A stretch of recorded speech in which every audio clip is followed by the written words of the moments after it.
Andrew Young, Saturday on Huckabee. A Fox News alert, and one of the longest-serving justices in U.S. history is retiring. John Paul Stevens sending President Obama a letter this morning saying that he will call it quits at the end of this Supreme Court term. Let's talk about it with Fox News contributor Bob Beckel. He is a longtime Democrat. Also with us, Mark Thiessen, former chief speechwriter for George W. Bush. You know, the first President Bush, Mark, appointed Justice David Souter, a guy that surprised him with some of the rulings he made, tended to be way more toward the liberal side. Is it possible, as President Obama gets ready to make his second Supreme Court appointment, is it possible that he could wind up with a surprise? We can only hope, but it's unlikely. It seems to be, if you think, President Ford nominated John Paul Stevens, President Reagan nominated Sandra Day O'Connor, President Bush nominated David Souter. Most of the surprises tend to come from the Republican Party. It was only when George Bush nominated Alito and Roberts that we had solid conservative votes. Why is that? The Democrats never seem to. I guess they do better ideological vetting of their candidates. The Democrats never seem to nominate any independent thinkers who surprise us with their decisions. I'm sure you agree with that, right, Bob Beckel? Yeah, of course. I mean, but you know, Souter really was the one that was the big surprise for everybody, and I think that Souter really sort of put a marker down for everybody else, including my party, to do the kind of vetting you need to do. I mean, look, it's rare now to get people on the court who have not had judicial experience, and therefore they've had a lot of rulings and a lot of writing, and there's a long track record, and so I think you'll probably find that with Obama. He's pretty cautious, and I think the person he did with Sotomayor was probably what you're going to see here. Everybody talks about the fact that Washington is so much more polarized these days than it ever used to be, and you kind of see that reflected, as Chris Wallace was saying a little while ago, in the vote on Justice Stevens, 98-0. Are we ever going to see votes like that again, Mark?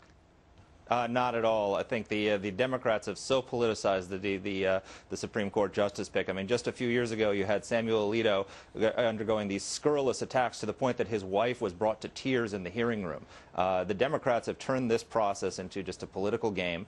And Republicans have always been very, Ruth Bader Ginsburg got lots of Republican votes. Republicans have always voted for the Democratic nominees based on qualification, and Democrats attack perfectly qualified Republicans out of ideology. So they've politicized this process terribly. Yeah, what about that, Bob? I mean, the late Senator Ted Kennedy roasted Justice Robert Bork on the Senate floor, and a lot of people felt that was very unfair. I thought he went too far on it. But Mark, with all due respect, man, to be around this year and to suggest that the Democrats have politicized anything in the face of the polarization by the Republicans is beyond comprehension. But look, you must be kidding. No, I'm not kidding. There's two things coming up this year that are very important and very dangerous now because of the midterm election. One is the START agreement treaty that was just signed yesterday, which will limit nuclear weapons. My guess is it'll get caught up in the politics of a midterm election. That's dangerous, particularly when we're trying to get other countries around the world to back off of nuclear weapons. And secondly, the Supreme Court nomination. I mean, Obama will have to make this in the summer.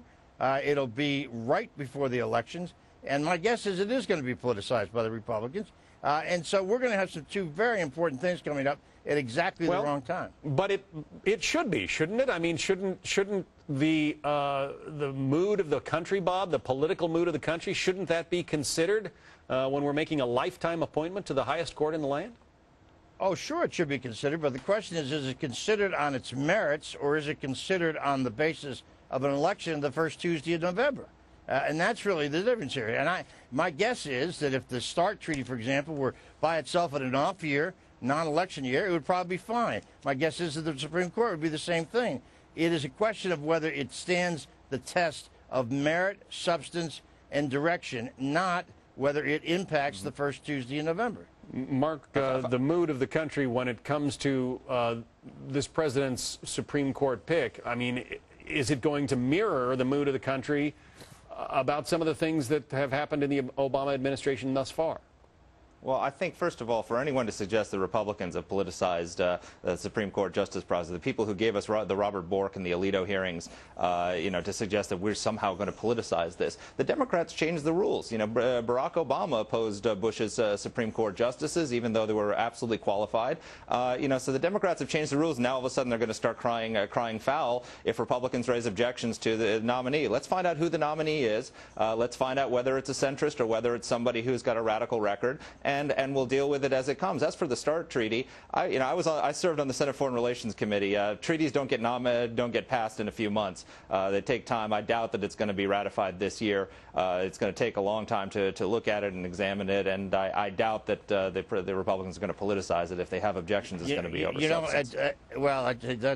That is something that I'll be happy to see if it's true. But the politicization of the Supreme Court began with when Richard Nixon nominated two extremely incapable people in Carswell and Hainsworth, if you remember, as a payoff to Strom Thurmond. And that goes back a lot longer than it does the Bork thing. Although I agree with you that the Bork, what Ted Kennedy did to Bork, I think was absolutely wrong. Alito deserved to get run over the coals because Alito is a reactionary judge. All right, Bob Beckel, Bob Beckel and Mark Teese. We're going to have to leave it there.